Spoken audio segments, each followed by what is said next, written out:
Forget what you are trying to prove to the world. At the end of the day, on the day of judgment, that's when you realize that the world had nothing to say as to where you will end up.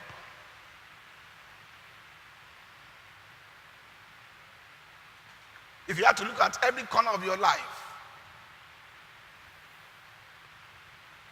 will you be able to find something good to say about you? Those hidden areas, those areas you cover from everybody, you don't want anybody to know. Those things you do when nobody's looking. Those things you do when you're outside Nigeria. Those things you do when you go on a conference. Those things you do outside the church. Those things you do in the four corners of your room. Everything you do in the dark when nobody sees. Will you be able to find something good to say about you? I'm asking you a question. I know you won't answer me, but I'll go on. This is one thing you need to ponder on, beloved, from time to time. If it's to examine my work today, if it's to examine my offering, my tithes, if it's to examine my faith, my witnessing, my faithfulness, all those lies, all those pretenses, what good thing will you have to say about me?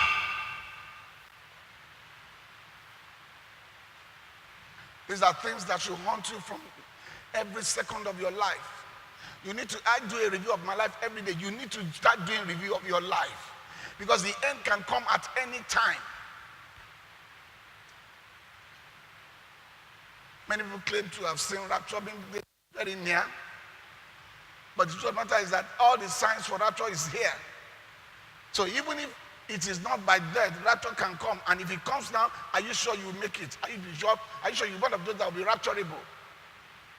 That's when you realize that your money and your position cannot save you. All of them will perish. If you were to follow you around 7 days a week, 24/7, 365 days a year, will you be able to find anything good to say about you? Will you see you witnessing or gossiping? All those dirty talks that you're engaging with your co-workers in the office, all those talks you engage in at the middle of the night, all those chats, you all know what you are doing. I don't need to tell you, you know it in your heart. If he sees you doing those things that you are doing, will he be able to say anything good about you? Those things you do without concern because nobody knows. One day one of my sons was telling me a story. He said he went out, and as he was walking in, he found his wife talking to someone and said, Olori Buruku, that useless man. He was cursing and abusing him. And as soon as he entered, they changed the topic. They didn't know he had listened to them. They didn't know that he had everything that he said. That's how Jesus is listening to everything. He's the silent listener to every conversation. Whether you say it loud, whether you say it in a small voice, whether you say it in your heart, every the conversation that goes on in your heart, Jesus is listening to. All those evil thoughts, all those wicked thoughts, even the ones that are having towards me from time to time when I talk to you, when I tell you the truth, he's listening. He's seeing your response to the truth, to the message he's sending to you, and he's going to reward you accordingly.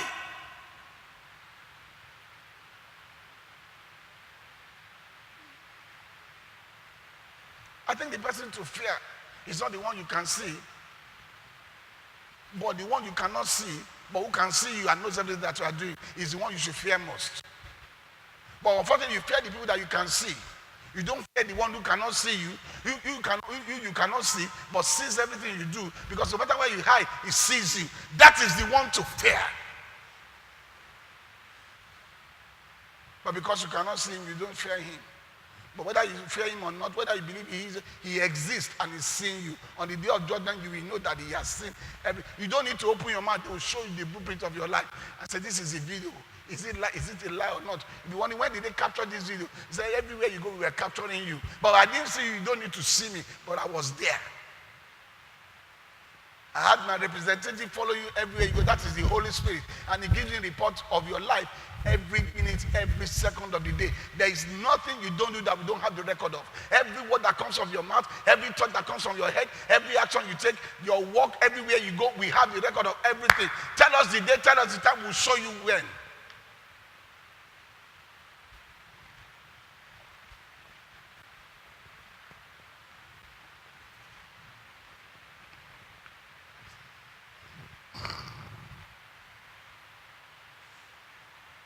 So if he sees you doing all those things that you are doing, will he be able to say anything good about you? As a wife, will he find you as a submissive wife? Or someone that is obedient to authority? Will you find you with someone that has an unteachable spirit? Will you find you with someone that has a terrible character? Will you find someone that is not respectful? Will you find you looking after your home and the interests of your children? Will you find you caring for your children that he has given you? The list is endless. There are various things that he expects to find you doing that you will not be doing. What would he say about you? When it comes to being a parent, what would he say about you? As a child of God, what would he say about you? In your place of God, what would he say about you? Among your relationship with your friend, what would he say about you? Your relationship with the church, what would he say about you? In every area of your life, he wants, what would he say about you? The way you spend your money, who you spend your money on, what you spend your money on, those things that God has given to be a blessing to others, how you are using it, what would he say about you? Would he say you are a selfish person or a selfless person?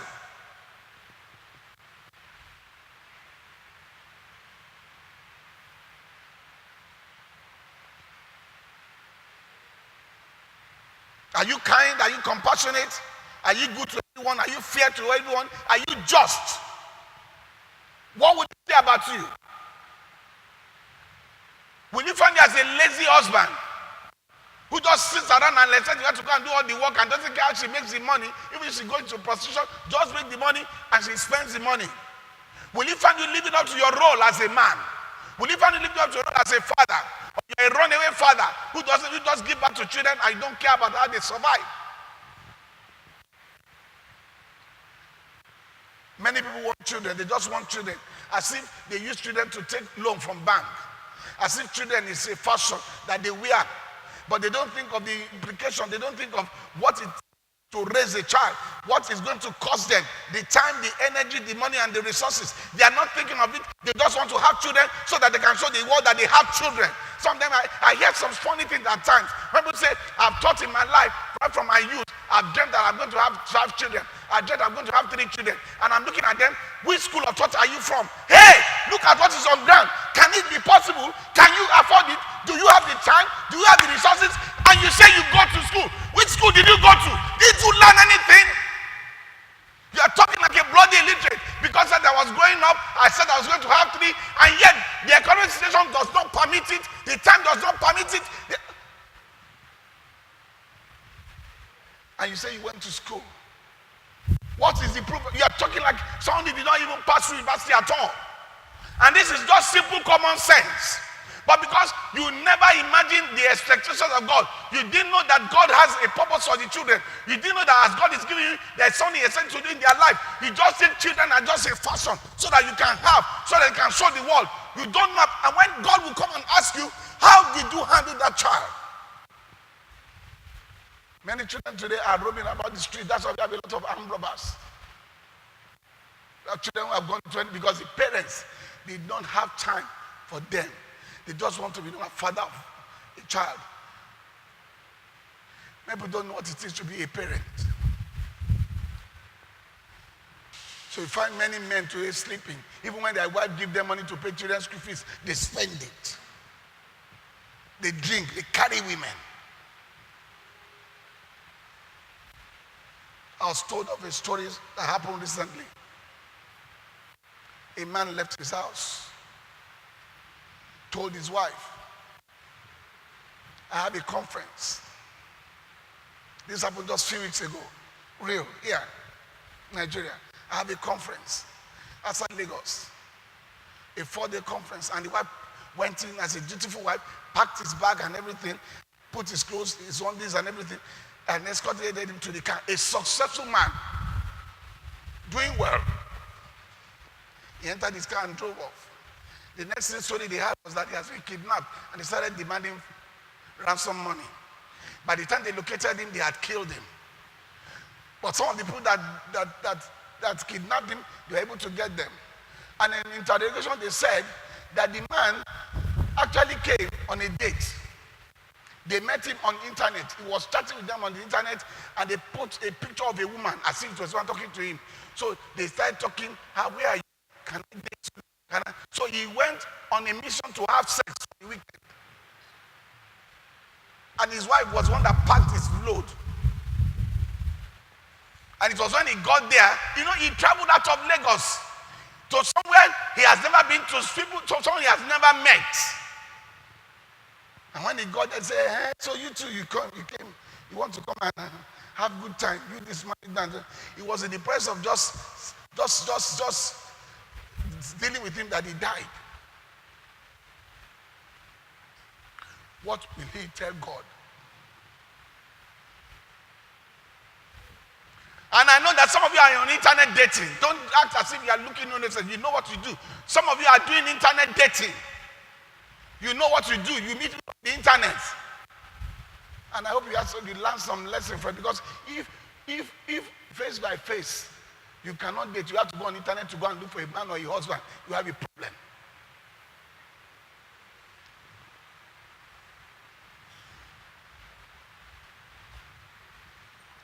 Somebody said maybe the wife has not been satisfying him. Maybe he didn't have a good time at home. Maybe whatever knows what drove you to him. But will he have any excuse before the Almighty? Because I know some of you like to give excuses for your sin.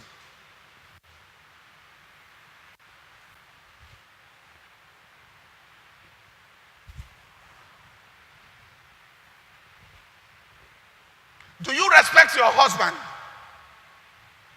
Or you talk to him anyhow? I know some of you have very foul mouth. There is nobody you cannot abuse.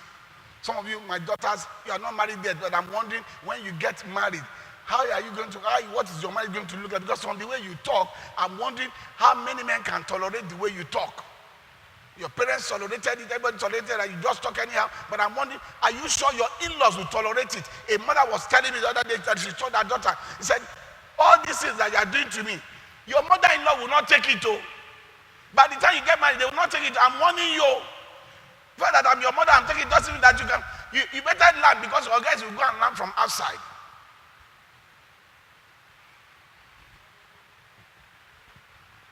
Do you talk like a Christian? Do you talk like a child that has been well brought up in a Christian home? Or you just talk anyhow? You open your mouth and you talk anyhow. You put your mouth on things that they didn't concern you. You don't think, you just open your mouth and blab.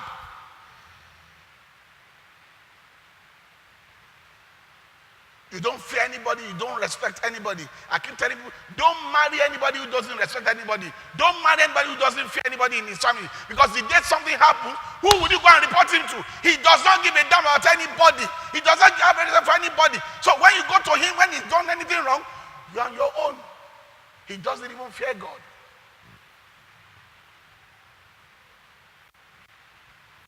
Don't allow your desperation to push you to the lion's den. Yes, I know you know what I'm saying is the truth. That's why you are saying amen. That's why you are not saying amen, I mean.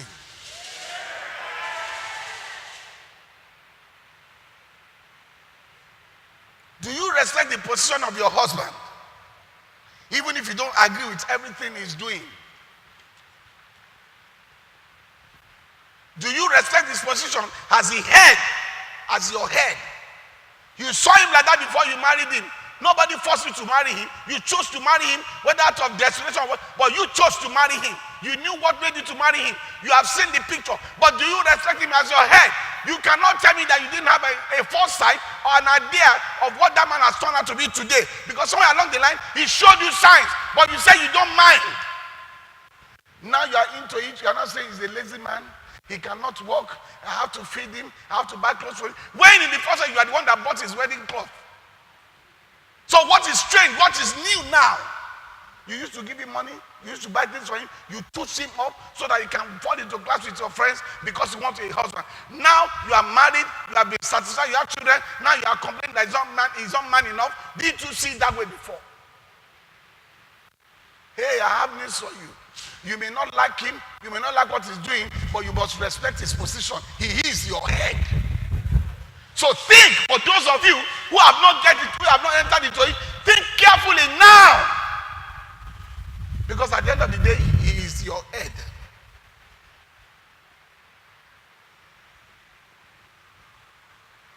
You may not like what he's doing, but you have to respect his position.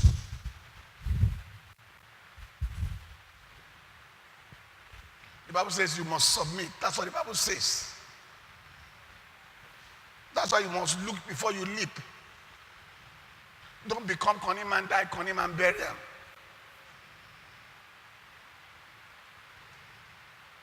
I saw a write-up of a lady wrote it on her profile. Act like a lady, think like a boss. Act like a lady, think like a boss. So I said, what does that mean? I'm a lady, but I have to think like a boss. So you think like a boss even in your home.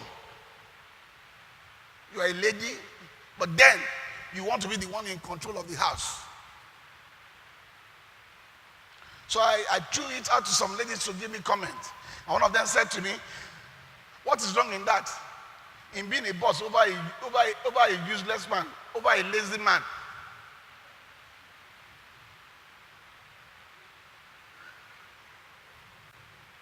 Who gave you the right to take decisions?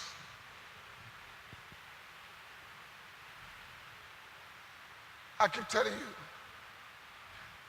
you, no matter how lazy, no matter how irresponsible the man may be, if you remove his role from the life of his children, one day it will show. One day it will show, and it will haunt you. Because some of you think your money can buy everything. Your money can give your children education. Your money can send them to school. Your money can buy cars for them. But I tell you one thing, there are some things that your money cannot buy, but only the Father can provide.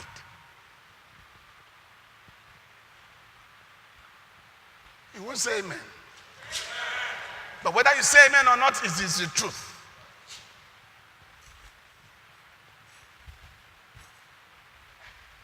I have news for you. Even with your reaction right now, Jesus is watching.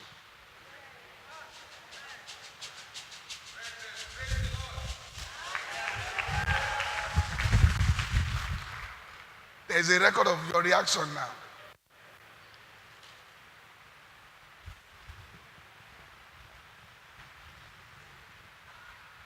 Thank you, Lord.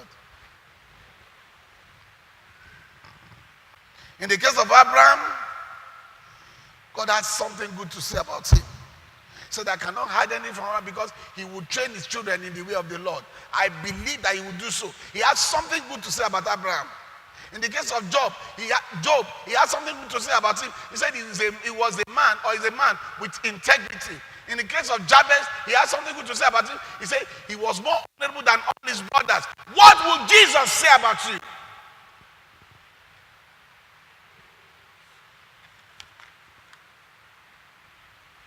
Unfortunately for this church in Laodicea, he could not find any good thing to say about them. Not a single thing. As a matter of fact, beloved, instead of saying good things about them, he went straight to number 3. He rebuked them. He jumped the exhortation. He went straight to what? To rebuke. And what did he say? Go to Revelation 3:15. And he spent the next 3 verses rebuking them for the stuffs in their lives. The next 3 verses he spent rebuking them for the wrongs in their life. Revelation 3:15. Look at what he said. Please, Revelation 3:15, go there. I know your works, that you are neither cold nor hot. And I could wish you were cold or hot. The first thing he said in 15, we'll go to 16 and 17. He said, I wish you'd be one or the other. I wish we'd be in church or get out of church. I wish we'd be in Christ or get out of Christ. All this pretense that you are in Christ, that you are in church, yet I don't have access to you. There's no reflection of me in you. It's not working for anybody. Not working for you, not working for me. I wish you don't portray yourself as belonging to me when indeed you don't belong to me. People see you as my child, but then there's no evidence of you there's no evidence of me in your life. There's no trace of me in your life, in your character. There's nothing you do that reflects me. I wish you would just step out so that to stop giving the people the wrong impression about the fact that you are with me or you are from me or you represent me when indeed you don't represent me. You confuse the world. You confuse the people. You are even confusing yourself. You are not helping yourself. You are not getting anything from me. You are not getting anything from the world. Why do you want to stand in between? Many of you are standing in between. And you wonder, how are you standing in between? How am I standing in between? You are standing in between for as long as there are certain things that God is telling you that you refuse to do, yet you claim you are his child. Things that will advertise his glory, his blessings, his prosperity, things that will bring you goodness, that will bring those things that you desire to come into your life, but you refuse to do it. And so those things that you are supposed to come to your life are not coming. And the world is watching, the God that you say you serve, why is he not blessing you? You are giving a wrong testimony of God. You are not making people to see the wonders of the power of God, because through your life they cannot see it. And why can they not see it? Because you don't represent him, you don't do what he asks you to do, yet you claim to be of him. He says, I wish you just show me where you belong. I wish you just take where you belong. Either you are with me or you are with the world. But all this in between, I don't have time for it. I would rather you just step out into the world.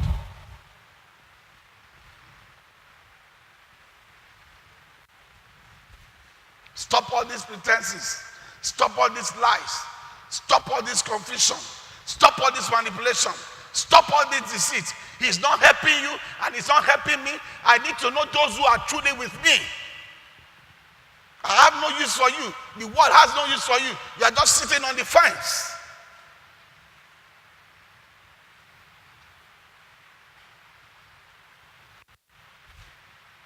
From time to time, society will say something. Say to me, Pastor, I don't understand people. There's just something I can't understand with these people. If you really want to go to the world, go to the world and enjoy full time. Blast. Just go and enjoy. Really give it a, so that at least you know you have enjoyed when you end up in hell. No, truly, let's be realistic. Because you are not getting anything from both sides. So if you really want to go into the world, go into the world full blast. Turn your back completely and go and enjoy fully. But if you want to be in the Lord, be ready to be disciplined and be sacrificed so that you can get the full blessing. But you are not there, you are not here. Of what use are you?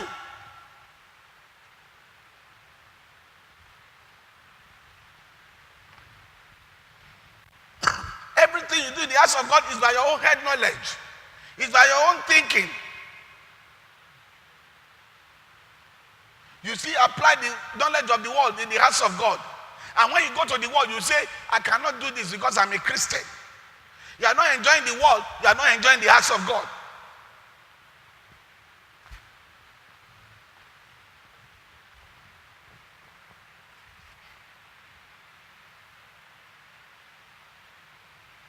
I wish we follow the narrow path. That's what Jesus is saying. Or go to hell in style. There is no need to tiptoe in touch. Tiptoe. Hey, hello, how are you? Morning, sir. Morning, sir. Tiptoe. But yet, you don't obey the commands of God. You are not committed to the things of God.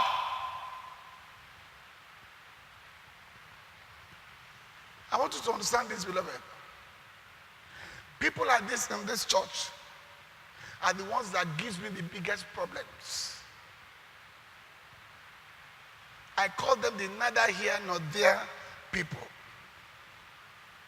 They give me the biggest problem. Many people are saying that they're in this church. One minute say they're very close to pastor, but there's no reflection of the church.